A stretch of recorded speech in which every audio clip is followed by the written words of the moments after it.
On m'a demandé si Excel était un outil plus pour utiliser des mathématiques appliquées ou des mathématiques théoriques. Alors c'est vrai qu'en général, on utilise Excel pour des cas pratiques. Je vais faire un diagramme de Gantt par exemple. Mais il existe aussi un moyen d'utiliser Excel pour faire des mathématiques théoriques. J'ai pas mal utilisé ça en cours quand j'étais étudiant pour travailler sur les probabilités. Aujourd'hui, je vous montre un exemple, comment est-ce qu'on va créer une loi normale, par exemple, avec Excel. On se retrouve donc ici sur un fichier que j'ai préparé, où je vais mettre des paramètres, par exemple, pour créer une courbe de la loi normale. Vous savez, c'est la courbe de Gauss qui représente une variable aléatoire dite normale.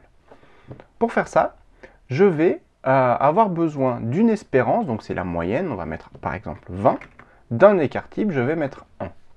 Et on va faire des tirages aléatoires. Pour faire ça, on va devoir paramétrer Excel dans un mode qu'on appelle le mode de calcul itératif.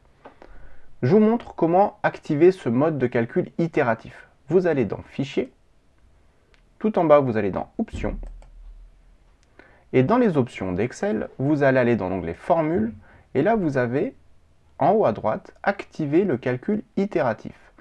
Par défaut c'est désactivé, et quand je l'active, je vais mettre ici le nombre maximal d'itérations. Alors je crois que par défaut ça doit être 100, moi je l'ai mis à 10 000 pour augmenter un petit peu le nombre de calculs qu'il va faire. Qu'est-ce que c'est que ce mode de calcul itératif? Vous savez, souvent dans Excel, vous avez des références circulaires. Quand une formule appelle sa propre cellule. Le calcul itératif, en fait, il va permettre d'utiliser ces références circulaires et de répéter plein de fois le même calcul. Je l'active et vous allez comprendre concrètement comment ça marche. Ce que je vais faire, c'est que je vais faire un tirage aléatoire de la loi normale. Pour ça, je vais utiliser la fonction égale loi.normal.inverse.n. Je vais lui demander une probabilité. Cette probabilité, ça va être une probabilité aléatoire. Justement, je veux un tirage aléatoire. Donc, je vais mettre aléa, parenthèse, parenthèse. Et je vais mettre comme espérance, donc comme moyenne, le 20 que j'ai mis ici, et comme écart type, le 1 que j'ai mis ici. Et là, ce qu'il va faire, quand je vais valider, il va tirer au sort un nombre pour lequel la probabilité, c'est l'aléatoire qui est généré par la formule aléa.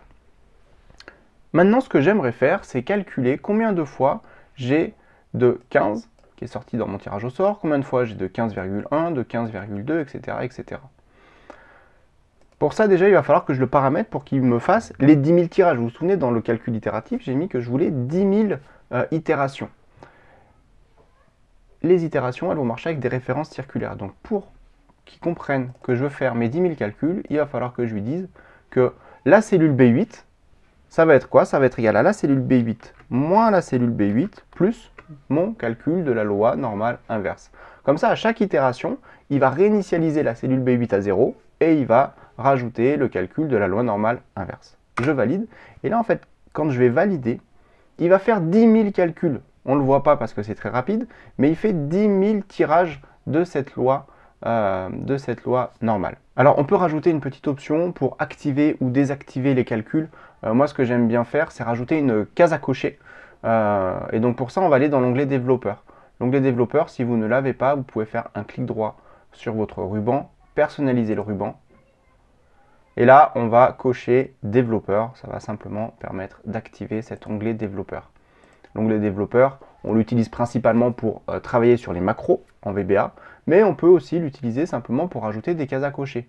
Regardez, dans développeur, j'ai inséré ici, et je peux insérer une case à cocher. Je vais insérer une case à cocher ici. Je vais aller renommer case à cocher, je vais mettre par exemple activer. Comme ça, je peux cocher, décocher. Cette case à cocher, je vais avoir besoin de la lier à une cellule. Pour la lier à une cellule, je fais un clic droit dessus, format de contrôle, et là, j'ai une boîte de dialogue qui apparaît, contrôle, je vais aller dans cellule liée, et je vais la lier à une cellule, par exemple ici B2. Je valide, et là maintenant, quand je coche, alors B2, je l'ai mis en blanc tout à l'heure, je le remets en couleur, quand je coche, ça me met vrai, quand je décoche, ça me met faux. Donc comme ça, j'ai la valeur, est-ce que ma case à cocher est vraie ou fausse. Pourquoi est-ce que je fais ça? Parce que maintenant, je vais pouvoir compter combien il y a eu de tirages qui sont égaux à 15. Combien il y a de tirages qui sont égaux à 15,1, à 15,2, etc. Alors, juste pour pouvoir faciliter les choses, encore une fois, vous voyez là c'est 15,90, 29, 09, etc. Je vais juste arrondir ce nombre, comme ça on pourra directement avoir des nombres qui soient cohérents avec cela.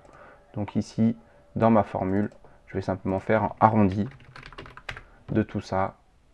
Et à la fin, je fais 0,1, comme ça j'arrondis à un chiffre après la virgule. Et là, je veux compter. Donc maintenant, combien de fois, dans les 10 000 tirages, combien de fois il y a 15 qui est sorti? Premièrement, je vais faire en sorte que quand ma case est décochée, ça ne fasse pas de comptage. Ça met 0. Si cette cellule égale faux, alors je veux que ça me mette 0. Sinon, eh ben, en fait, j'ai le cas où le tirage soit égal à 15 et le cas où le tirage n'est pas égal à 15. Donc si le tirage est égal à 15, alors je n'ai pas figé, il faut que je fiche B2 et B8. Si le tirage est égal à 15, dans ces cas-là, je veux incrémenter mon compteur de 1. Donc je vais faire B11, la cellule dans laquelle je suis en train de créer ma formule, plus 1.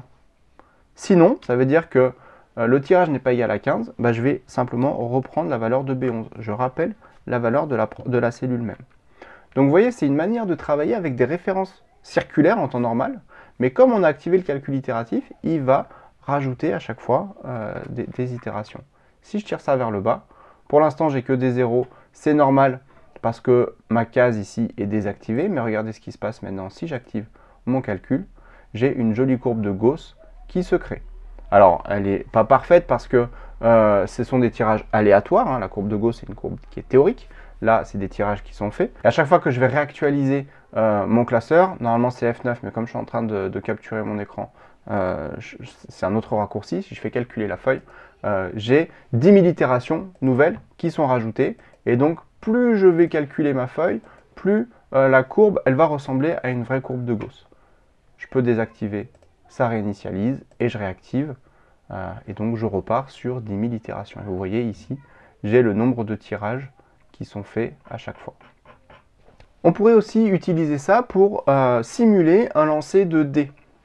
J'ai reconstruit à peu près le même onglet avec les nombres de 1 à 6.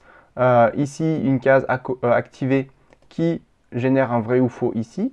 Et donc, le tirage dans un dé, c'est de 1 à 6, un tirage aléatoire. Donc, pour simuler ça, comme il faut faire une référence circulaire, donc je suis en B8, je vais faire égal B8 moins B8, comme ça, ça remet à 0, plus, et donc un tirage de dés, c'est un aléatoire entre 1 et 6. Et la formule Excel, c'est aléa entre bornes, de 1 à 6. Et ici, j'ai simplement mis, si ma case à cocher égale faux, je mets 0. Sinon, si mon tirage est égal à 1, alors j'incrémente de 1, sinon je reprends la valeur qui est dans B11. Même principe que tout à l'heure.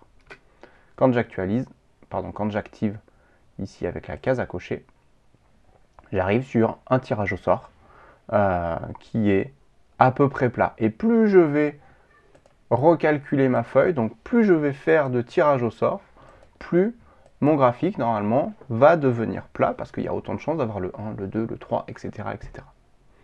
Voilà, une autre manière d'utiliser Excel, c'est un peu plus théorique que des cas pratiques, mais j'espère que ça vous a permis de voir qu'avec Excel, on peut faire énormément de choses et il y a des modes de calcul qui sont un petit peu masqués, comme le calcul itératif. Alors, si vous avez suivi ça et que vous l'avez fait de l'autre côté, n'oubliez pas de retourner dans Fichier, Options et de désactiver le calcul itératif. Vous n'avez pas besoin qu'il refasse 10 000 itérations à chaque fois qu'il recalcule. Évidemment, quand vous faites ça, il repère qu'il y a des références circulaires, donc il vous met un message d'erreur. Mais c'est normal, ce classeur, on veut qu'il y ait des références circulaires. J'espère que ça vous aura été utile. N'hésitez pas à me dire dans les commentaires si vous utilisez le calcul itératif pour d'autres cas. Et puis on se dit à très bientôt pour une nouvelle astuce.